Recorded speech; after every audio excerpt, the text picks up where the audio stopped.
I will continue with the same problem, demonstrating the weighted moving average. Let me hide several columns here, so the screen would not be so cluttered. With the weighted moving average, what you have is you are weighing the past periods differently from each other. Generally, the more recent data value is valued or is weighted more. And the difference between this and the simple moving average is that with the simple moving average, all the past periods were weighted equally. We would add them all up and divide by the number that went into our calculation, meaning it was a simple average.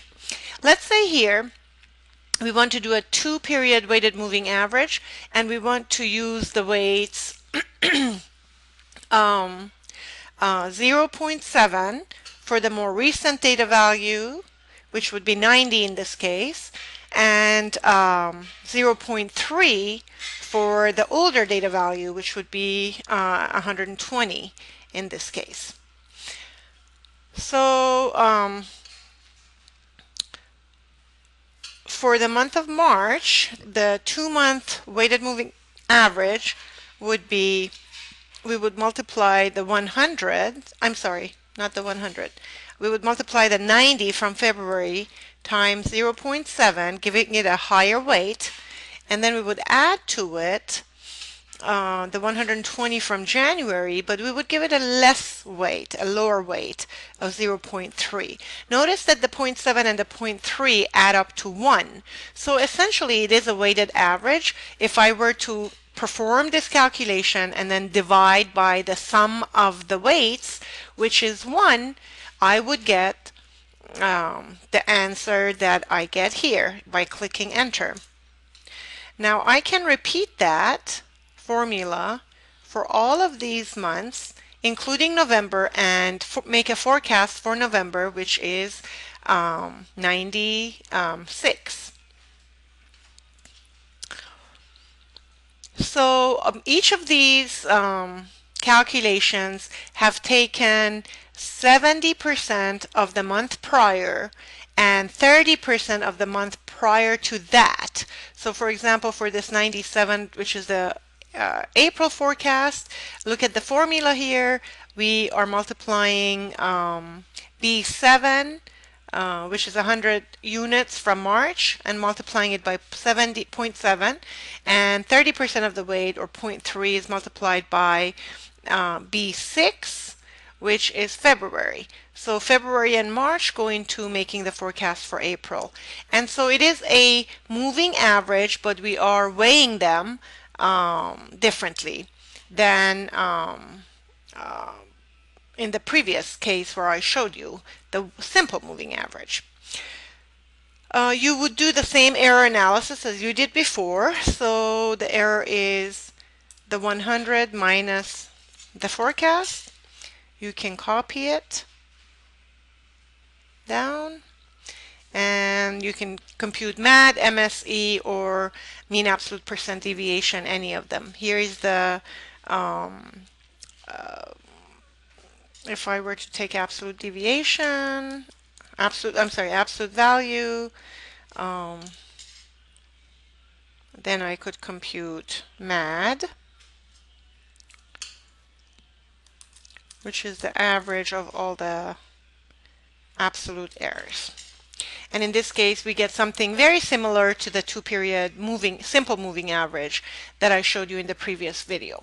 So a 3-period moving average is exactly the same. But before we go on to this, sometimes authors or textbooks give you weights that may not be decimals. They may be actual values. For instance, in this example, we could be given the weights of 8 and 5. 8 being the weight for the most recent value, and 5 being the weight for the older value. And we're still doing a 2-period weighted moving average. So the way you would do that, you would take 8 times the 90 plus 5 times the older period, older value, but then that whole thing needs to be average because this is a weighted average. So we need to divide by the sum of the weights. And the sum of the weights in this case is 8 plus 5, which is 13. So that formula can be copied down, and based on a weight of 8 and 5, these are the forecasts that we would get. And then of course you can compute error terms, etc. Here's a 3-period weighted moving average. We can do that for April. And let's use the weights of 0.4, 0.3, and 0.3. So 0.4 times 100 plus 0.3 times 90 plus 0.3 times 120. And of course the sum of the weights is 1. So essentially in here, if I were to add this up and divide by the sum of the weights, I'm dividing by 1, which I get the same answer. So I could copy that down, and essentially I get the same answer. So the sum of you always have to divide by the sum of the weights when you're doing weighted moving average. If the weights are decimals and if they add up to 1, then division by 1 gives you the same answer.